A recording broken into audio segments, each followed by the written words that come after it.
নমস্কার বন্ধুরা, দীপার রান্নাঘরে তোমাদের সকলকে জানাই স্বাগত। আজকে আমের আচার করব আমি গুড় দিয়ে।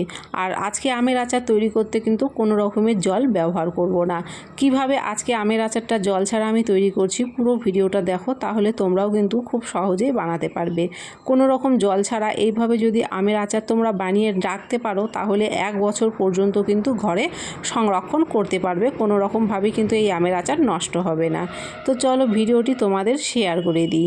প্রথমে আমের আচার তৈরি করার জন্য এখানে আমি মেপে নিয়েছি 1 কেজি আম। আর আমটাকে নিয়েছি বেশ বড়, আমের মধ্যে যে আটি ডেবে যায় সেই আমটা এখানে নিয়েছি। তারপরে আমটাকে মাঝ বরাবর কেটে 4টা টুকরো করে মাঝের যে আটিটা আছে সেটা ফেলে দিয়ে আমটাকে আমি খুব ভালো করে জল দিয়ে ধুয়ে 1 ঘন্টা মতো রোদে দিয়ে শুকিয়ে নিয়েছি। আমের মধ্যে কোনো রকম জল থাকলে কিন্তু চলবে না, যেহেতু জল ছাড়া ব্যবহার করছি আজকের আচারটা, সেই জন্য আমের মধ্যে কোনো রকম জল রাখা চলবে না। আমটাকে আগে কেটে ধুয়ে ভালো করে শুকিয়ে নিতে হবে। তারপরে এখানে একটা কড়াই বসিয়ে কড়াইয়ের মধ্যে দিয়ে দিলাম 2 শুকনো লঙ্কা, 1 চামচ জিরা আর হাফ চামচ মতো মৌরি, জিরা আর লঙ্কাটা একটু ভাজা হয়ে যাওয়ার পরে সামান্য কয়েকটা মেথি দানা দিয়ে একটু নেড়েচেড়ে লাল করে ভেজে উঠিয়ে নিলাম। এবারে মশলাটা শিল নোড়াতে আমি গুঁড়ো করে নেব। এবারে ওই কড়াইয়ের মধ্যে 1 চামচ মতো সরষের তেল দিয়ে তাতে একটা শুকনো লঙ্কা আর 5 ফোড়ন সম্বারা দিয়ে ফোড়নটাকে খুব ভালো করে ভেজে নিলাম। ফোড়নটা থেকে যখন সুন্দর একটা গন্ধ ছেড়ে যাবে তখন এর মধ্যে কেটে রাখা আমগুলো দিয়ে দিতে হবে। আম দেওয়ার পরে এখন এর মধ্যে দিয়ে দিতে হবে স্বাদ মতো লবণ আর হলুদের গুঁড়ো। এবারে গ্যাসের ফ্লেমটাকে মিডিয়ামে করে দিয়ে 2 থেকে 3 মিনিট মতো সময় নিয়ে আমটাকে গরম তেলের ওপরে ভেজে নেব। 2 থেকে 3 মিনিট মতো আমটাকে দেখো তেলের উপরে ভাজা করা হয়ে গেছে। এখন ঢেকে দেব। আর মাথায় রাখতে হবে গ্যাসের ফ্লেমটা কিন্তু এখন লোতে করে দিতে হবে। 2 থেকে 3 মিনিট পরে আবারও কিন্তু আমি ফিরে এলাম। তোমরা কিন্তু আমের খোসাটা দেখে বুঝতে পারছো এর রং কিন্তু পুরোপুরি বদলে গেছে।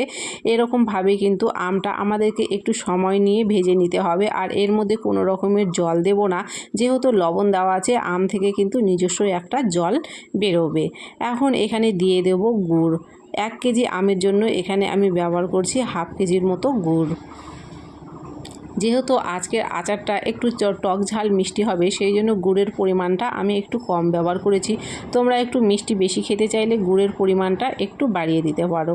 গুড়টা দেওয়ার পরে নেড়ে চেড়ে মিশিয়ে নিলাম। কোনো রকমের জল কিন্তু দেব না। এখন গ্যাসের ফ্লেমটাকে একদমই লো করে রেখে 10 মিনিট মতো ঢাকা দিয়ে দেব। 10 মিনিট পরে আমি ফিরে এলাম। প্রথম 5 মিনিট আমি গ্যাসের ফ্লেমটাকে খুব লো করে দিয়েছিলাম, তারপরে 5 মিনিট হয়ে যাওয়ার পরে আবার গ্যাসের ফ্লেমটাকে আমি হাই করে দিয়েছিলাম। তোমরা দেখেই বুঝতে পারছো গুড়টা কিন্তু দেখো নিজে থেকে গুলে গিয়ে কতটা জল ছেড়ে দিয়েছে। আমটা কিন্তু এর মধ্যেই খুব ভালো করে সেদ্ধ হয়ে গেছে। এবারে এর মধ্যে যে মশলাটা আগে ভাজা করে নিয়েছিলাম সেটা গুঁড়ো করে নিয়েছি, সেই গুঁড়ো করা মশলাটা এর মধ্যে দিয়ে আবারও 2 থেকে 3 মিনিট খুব ভালো করে কিন্তু নেড়ে চেড়ে নেব। আর আমগুলো কিন্তু বেশ এই রকম গোটা গোটা থাকবে। এখন কিন্তু আমাদের আচারটা প্রায় হয়ে গেছে। এর থেকে বেশি কিন্তু আমি শুকোবো না, কেননা ঠান্ডা হয়ে যাওয়ার পরে গুড় কিন্তু শক্ত হয়ে যেতে পারে, কেননা এর মধ্যে কোনো রকম জল ব্যবহার করা হয়নি। এখন আচারটা নামিয়ে নেওয়ার আগে গ্যাসটাকে কমিয়ে দিয়ে এখানে আমি 2 চামচ মতো লেবুর রস দিয়ে দিচ্ছি। লেবুর রস দেওয়ার ফলে কিন্তু গুড়টা একদমই শক্ত হবে না, একদম কিন্তু খুব সুন্দরভাবে এটা সেট হয়ে যাবে। আমাদের আচার কিন্তু রেডি হয়ে গেছে। এখন গ্যাস বন্ধ করে দিয়ে 10 মিনিট মতো ঢেকে রেখে ঠান্ডা করে তারপর কিন্তু আমি তোমাদেরকে দেখিয়ে দেব।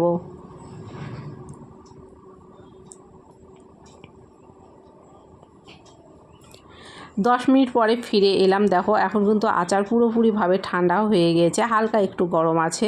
তো তোমরা কিন্তু দেখে বুঝতে পারছো আম কিন্তু খুব ভালোভাবে সেদ্ধ হয়ে গেছে। আর যেহেতু লেবুর রস দিয়েছিলাম দেখো গুড় কিন্তু একদমই শক্ত হয়ে যায়নি।